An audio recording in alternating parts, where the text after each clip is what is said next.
ఓం నారాయణ ఆదినారాయణ. భగవాన్ శ్రీ వెంకయ్య స్వామి లీలామృతం పారాయణ గ్రంథం. రచన doctor N Sai Srinivas MA PhD. గాత్రం గంటి రేవతి. సేకరణ మండవ రవికాంత్.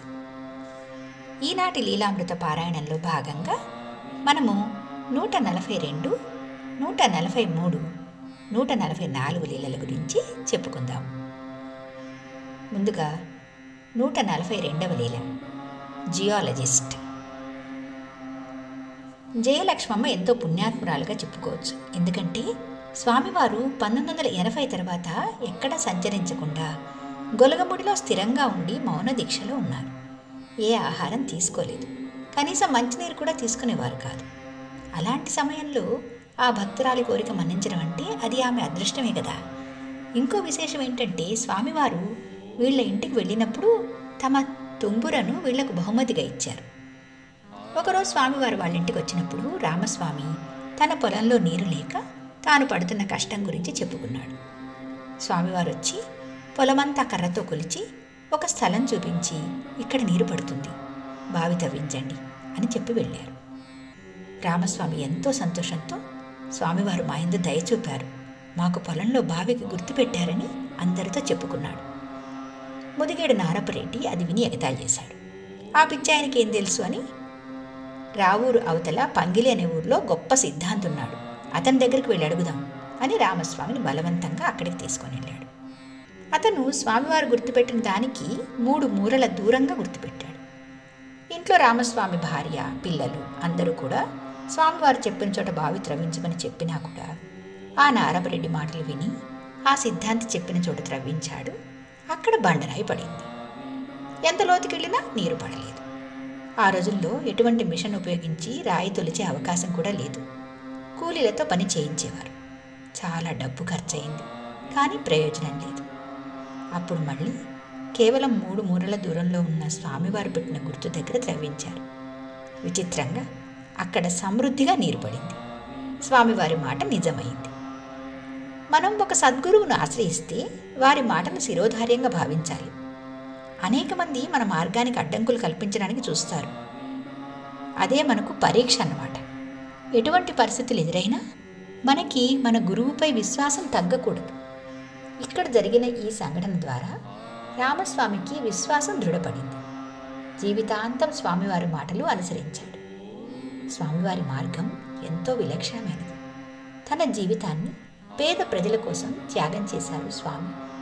తనను ఆశ్రయించిన వారి వ్యాధులకు, వేదనలకు పరిష్కారం లభించేది. ఎంతటి కష్టంలో ఉన్నా స్వామివారి చెంత తప్పకుండా ఉపశమనం లభిస్తుంది. వారు సంచరించిన ప్రాంతాలన్నీ కూడా సస్యశ్యామలమయ్యాయి. వారిని ఆశ్రయిస్తే చాలు, మన జన్మ ధన్యమవుతుందని వేరే చెప్పక్కర్లేదు. 143వ లీల, గురు మహారాజ్. స్వామివారి దృష్టిలో పడ్డ ఒక సామాన్య రైతు జీవితంలో అసామాన్యమైన మార్పు వచ్చింది. అతను కలలో కూడా ఊహించని జీవితాన్ని గడిపిన నందిమండలం వెంకట సుబ్బరాజు గురించి మనం ఇప్పుడు తెలుసుకుందాం. ఇతను కుళ్ళూరు రాజపాలెం వాస్తవ్యుడు. ఒక పేద రైతు కుటుంబానికి చెందినవాడు. వివాహమైంది. పిల్లలు కలిగిన తర్వాత స్వామివారి అనుగ్రహంతో అతని జీవితమే మారిపోయింది. అదేంటో మనం ఇప్పుడు తెలుసుకుందాం. ఒకరోజు వీళ్ళ పొలంలో పనిచేస్తున్నప్పుడు స్వామివారి తన దగ్గరికి వచ్చి, అయ్యా, నువ్వు పార మానేసి పలక పట్టాలి, గవర్నమెంట్ ఉద్యోగం చెయ్యాలి కదయ్యా అని పొలం పని మానేసి చదువుకోమని చెప్పారు. అలా చాలాసార్లు అతన్ని చదువుకోమని చెప్పారు స్వామి. ఇంకా చేసేది లేక దరిమడుగు కామయ్య మాస్టర్ గారిని కలిసి రాత్రిపూట చదువుకోవడం ప్రారంభించాడు అతను. వారి సలహా ప్రకారం హిందీ పండిట్ కోర్సు చదివి 1952లో రాష్ట్ర విశారద పరీక్షలో ఉత్తీర్ణుడయ్యాడు. అలా వెంకట సుబ్బరాజు 1954లో ప్రవీణ పాసై కోటలో జిల్లా బోర్డు ఉన్నత పాఠశాలలో Hindi Pandit secondary grade teacher ఉద్యోగంలో చేరాడు. మెట్రిక్, బిఏ పూర్తి చేసి 1962లో బిఈడి పట్టా కూడా సాధించాడు. 1964లో ఎంఏ తెలుగులో ఉత్తీర్ణుడయ్యాడు. తరువాత సంస్కృతం, ఇంగ్లీష్, తెలుగు, హిందీలలో ప్రావీణ్యం సంపాదించాడు. పదోన్నతులు పొందాడు. ఉపాధ్యాయులు, ప్రధాన ఉపాధ్యాయులు, జూనియర్ కాలేజీ లెక్చరర్గా అలా పనిచేసి పదవి విరమణ చేశాడు. ఇతను ఉద్యోగం చేసిన ప్రాంతాల్లో కోట, కుళ్ళూరు, వింజమూరు, ఆత్మకూరు తదితర ప్రదేశాలలో చేసేటప్పుడు అంకిత భావంతో పనిచేశాడు. ఆయా ప్రాంతాల్లో రామాయణం, భారతం, భాగవతం, భగవద్గీత లాంటి ఆధ్యాత్మిక గ్రంథాలలో ఉన్న అంశాలపై అనేక ప్రవచనాలు చెబుతూ ధర్మ ప్రచారంలో కూడా పాల్గొన్నాడు. మంచి పేరు ప్రఖ్యాతులు సంపాదించుకున్నారు.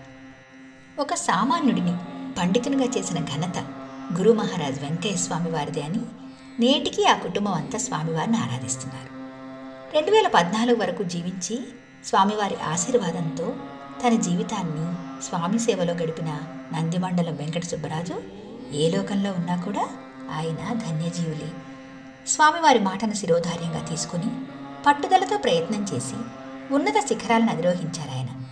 ఇది స్వామివారి ప్రోత్సాహం మరియు ఆశీస్సులే అని అందరికీ చెబుతూ అతని జీవితాంతం స్వామివారికి కృతజ్ఞతతో ఉన్నాడు. కాయకష్టం చేసుకుని ఎండనక వాననక రెక్కలు ముక్కలయ్యేలా కష్టం చేసిన మామూలు రైతుకు అక్షరాలు నేర్పించి అధ్యాపక రత్న స్థాయికి తీసుకుని వెళ్ళిన స్వామివారి మాటలు అతని జీవితంలో వెలుగులు నింపాయి. అతని జీవితంలో కాంతి కిరణాలను ప్రసాదించిన గురు మహారాజును మనం కూడా ఆశ్రయించి వారి అనుగ్రహ ఆశీస్సులు పొందెదముగాక. 144వ లీల ఆత్మబంధు. స్వామివారు ఎక్కడ కష్టాలుంటే అక్కడుండి వారి కష్టాలు తీర్చేవారు. తనను నమ్ముకుని జీవిస్తున్న వారి కోసం తన జీవితాన్ని అంకితం చేసిన మహనీయులు మన స్వామి. కనీస సౌకర్యాలు కూడా లేని గ్రామాలలో సంచరించి ఆ గ్రామాలలో అందరికీ ఆత్మబంధువుగా జీవించిన స్వామివారి గురించి కుళ్ళూరు రాజుపాలెం వాస్తవ్యులు నందిమండలం వెంకట సుబ్బరాజు హిందీ పండిట్ గారి అల్లుడు చామర్తి వెంకట సుబ్బారాజు చెప్పిన కొన్ని అనుభవాలను ఇక్కడ మనం తెలుసుకుందాం. స్వామివారు రాజుపాలెం గ్రామంలో ఎంతో అనుబంధం కలిగి ఉన్నారు. అక్కడ వారు 3 చోట్ల నివసించారు. మొదట పెద అప్పరాజు, తర్వాత తిరుపాలయ్య, ఆ తర్వాత జయరామరాజు. వారి ఇంట్లో స్వామి గుండం వేసుకుని ఉండేవారు. వారి వారి కర్మలను నిర్మూలించి తర్వాత తన మకాం ఇంకొక చోటుకు మార్చేవారు. చివరిగా చామర్తి వెంకట సుబ్బారాజు ఇంట్లో ఏర్పాటు చేసిన 10 అంకణాల స్థలంలో వేసిన చుట్టూ ఇంట్లో ఉన్నారు స్వామి. ఈ ఇంటిని స్వామివారి కోసమే నిర్మించారు. పరమానంద ఆశ్రమంలో కొంతకాలం ఉన్నారు స్వామి.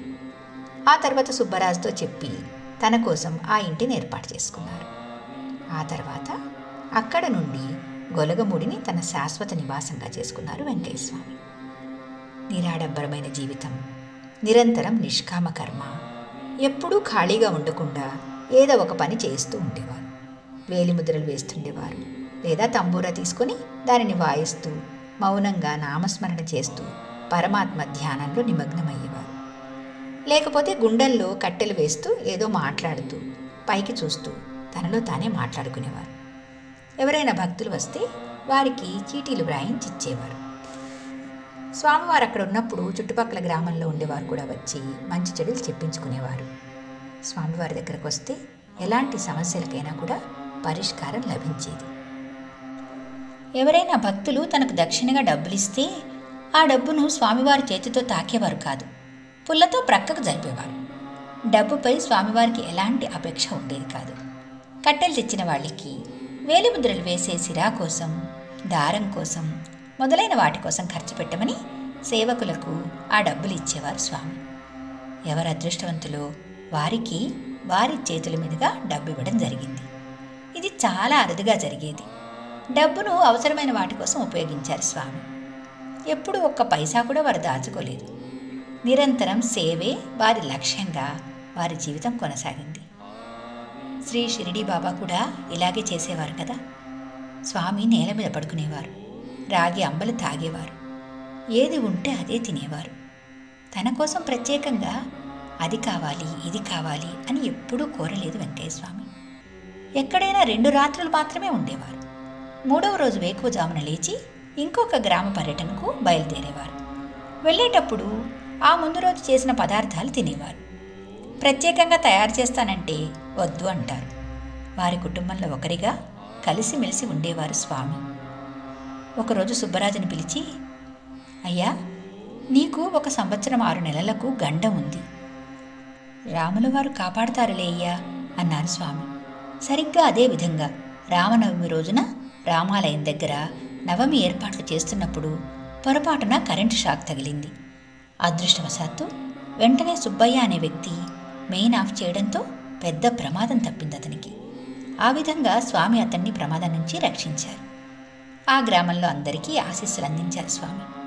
అయ్యా, మీ ఊరికి పైవాళ్ళు చదువుని ఇచ్చారయ్యా, అన్నీ మిద్దెలవుతాయి కదయ్యా అనేవారు స్వామి. ఆ గ్రామంలో ప్రతి ఇంట్లో ఎవరో ఒకరు చదువుకుని మంచి ఉద్యోగం సంపాదించుకున్నారు. చాలామంది విదేశాల్లో కూడా స్థిరపడ్డారు. ప్రతి ఇల్లు బాగుపడింది. ఆ గ్రామం రూపురేఖలే మారిపోయాయి. ఇప్పుడు అన్ని సౌకర్యాలు ఏర్పడ్డాయి. ఇదంతా స్వామివారి కరుణా కటాక్షం అని వివరించారు చామర్తి వెంకట సుబ్బరాజు. ఆత్మబంధువుగా ఆ గ్రామ ప్రజలు నేటికీ స్వామివారిని ఆరాధిస్తున్నారు. వారికి సేవ చేసుకున్న ఆనాటి ఆ భక్తుల అదృష్టమును వర్ణించడానికి మనకి మాటలు చాలవు. తరువాయి లీలలు వచ్చే భాగంలో చెప్పుకుందాం. భగవాన్ శ్రీ గొలగముడి వెంకయ్య స్వామి మహారాజ్కి జై. ఓం నారాయణ ఆదినారాయణ.